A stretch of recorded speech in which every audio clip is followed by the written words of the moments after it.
Top quality और consistent performance के लिए सिर्फ सिल्वर पंप। टॉप क्वालिटी और कंसिस्टेंट परफॉर्मेंस के लिए सिर्फ सिल्वर पंप, नाम याद रखना।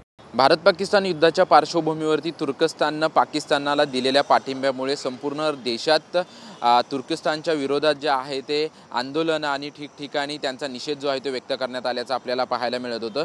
भारत पाक युद्ध समाप्तीनंतर तुर्कस्तानची जी तुर्कस्ताननं जो पाकिस्तानला पाठिंबा दिला होता आणि त्या पाठिंब्यानंतर सर्वत्र निषेध व्यक्त करत असताना शिवसेनेने देखील मुंबई विमानतळावरती जे आहे ते मोठ्या प्रकारचं आंदोलन जे आहे ते त्या ठिकाणी आंदोलन घेतलं होतं आणि मुंबई विमानतळावरती सेलेबी नावाची जी कंपनी त्या ठिकाणी आहे त्या कंपनीचं कंत्राट रद्द करावं अशी मागणी जी आहे ती शिवसेनेच्या वतीनं करण्यात आली होती।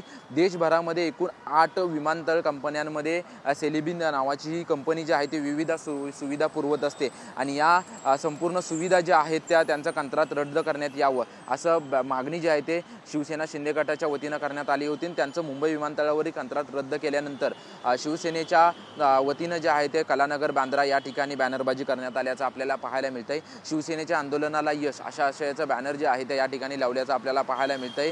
विभाग प्रमुख कुणाल सरमळकर यांच्या वतीनं आंदोलन जे आहे ते मुंबई विमानतळावर घेण्यात आलं होतं। त्यानंतर तुर्कस्तानच्या या कंपनीचा करार जो आहे तो रद्द केल्यानंतर या ठिकाणी आंदोलनाला यश आल्यामुळे बॅनर जे आहे ते या ठिकाणी लावण्यात आल्याचं आपल्याला पाहायला मिळतंय। तुर्कस्तानची ही सेलेबी नावाची ही कंपनी जी आहे ती उड्डाण ऑपरेशन्स, कार्गो आणि पोस्टल सेवा जे आहे ते विविध सेवा पुरवण्याचं काम जे आहे ती ही कंपनी विमानतळावरती करत असते आणि त्यांचाच करार जो आहे तो रद्द करण्यात आल्याची माहिती समोर आल्यानंतर शिवसेनेच्या वतीनं बॅनरबाजी करण्यात आलेली आहे। जेव्हा युद्धाची समाप्ती झाल्यानंतर शिवसेनेच्या वतीनं विमानतळावरती देखील आंदोलन घेण्यात आलं होतं आणि तुर्कस्तानच्या सर्व करार जे आहेत ते करार रद्द करण्यात यावे अशी देखील मागणी जी आहे ते शिवसेनेच्या वतीनं करण्यात आली होती।